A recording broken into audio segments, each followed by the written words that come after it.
তো আমার আমার ঠিক আমার হাজবেন্ড মারা যাওয়ার 10 দিন পরে আমি কাজে ব্যাক করেছি। আমি ওয়ার্কিং কাজ করতে হচ্ছে। এই মানসিক শক্তিটা কোত্থেকে পান?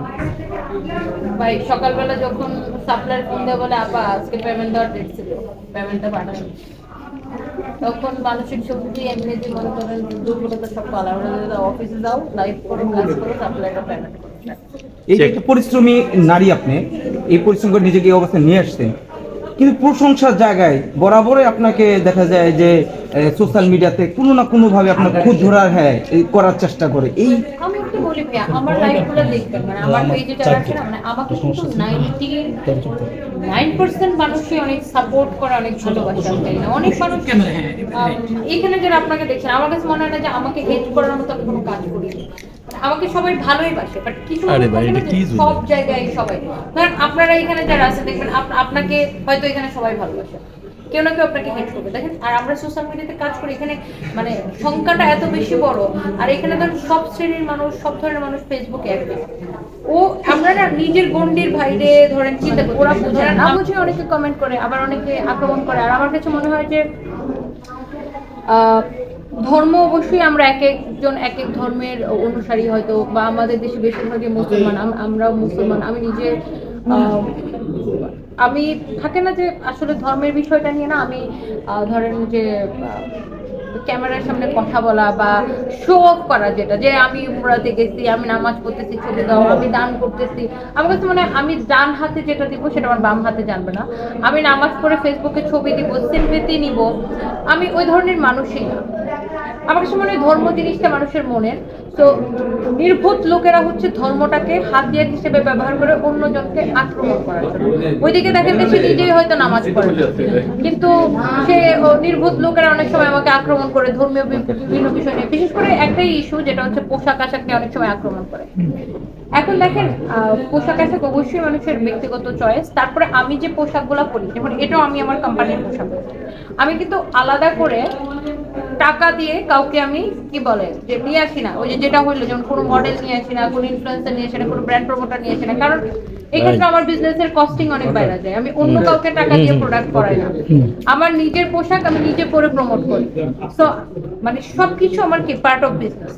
তো এখন এটাতে এখানে কিছু মানুষ নেগেটিভ মন্তব্য করতেই পারে, বাট এটা আসলে আমাকে আগেও থামাইতে পারে না, ভবিষ্যতে থামাইতে পারবে না। এবং আমার কাছে ইমানের যে সবচেয়ে বড় একটা, মানে আমরা যদি বলি ইমানের যে বড় একটা কি ভিত্তি, সেটা হচ্ছে আপনার সততা। আপনি কতটুকু সৎ, আপনি কতটুকু স্বচ্ছ। এবং আমার কাছে মনে হয় যে ওই জায়গাটা আমি অনেক বেশি পরিষ্কার। আমি কারো জেনে শুনে কোনোদিন কারো ক্ষতি করি না, আমি কাউকে খারাপ কথা বলি না, কাউকে খারাপ বুদ্ধি দিই না, কারো অপকার করি না। পারলে যতটুকু পারি মানুষের উপকার করি, বাট সেটা কাউকে না জানায়, শো অফ করে না।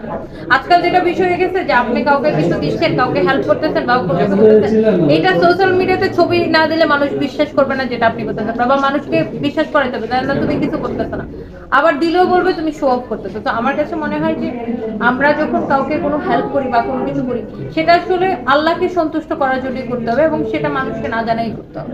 আপু, আপনার সাহস ছিল আগে আপনার স্বামী, কিন্তু এখন নেই, এখন আপনি আগাবেন আপনার সাহস কি? আমার স্বামী আগেও সাহস ছিল, এখন আমার স্বামী সাহস। আমার স্বামী আমাকে এত ভালোবাসা দিয়ে গেছে যে আমার আসলে আর দরকার নাই নতুন করে কোনো সাহস। অনেক সাহস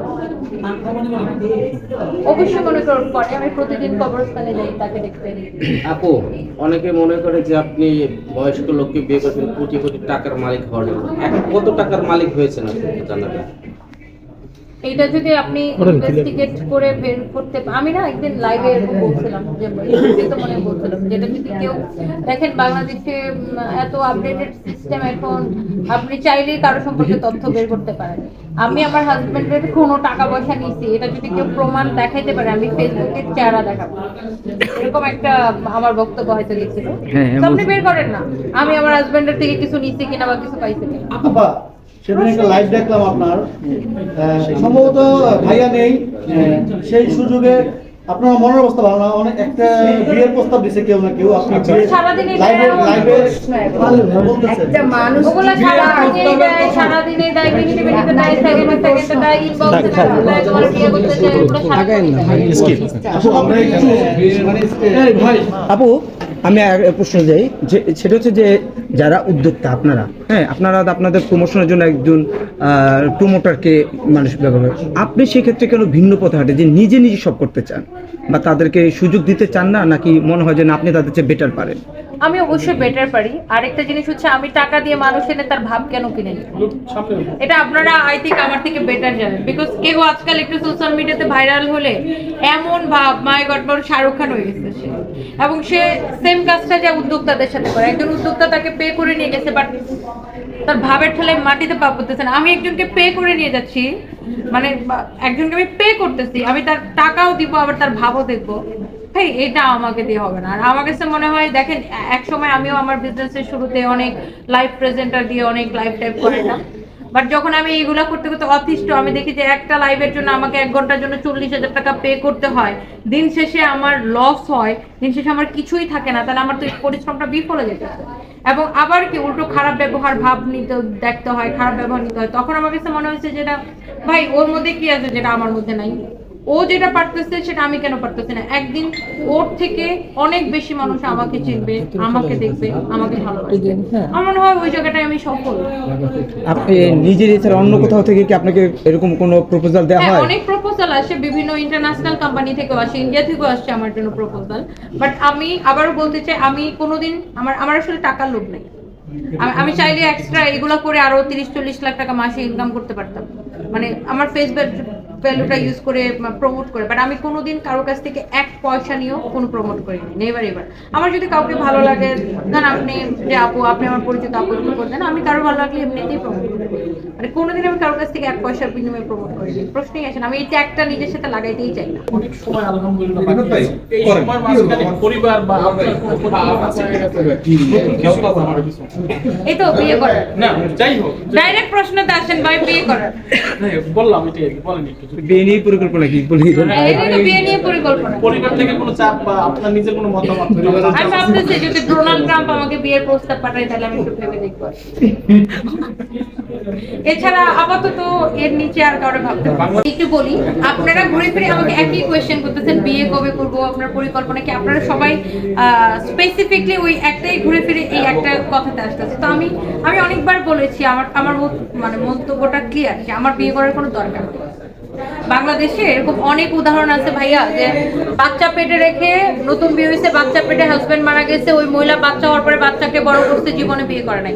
অসংখ্য, আমরা শুধু নেগেটিভ উদাহরণগুলো কেন দেখি? যে একজনের যে 6টা জামাই পাল্টাছে, আমরা ওই উদাহরণটা কেন দেখি?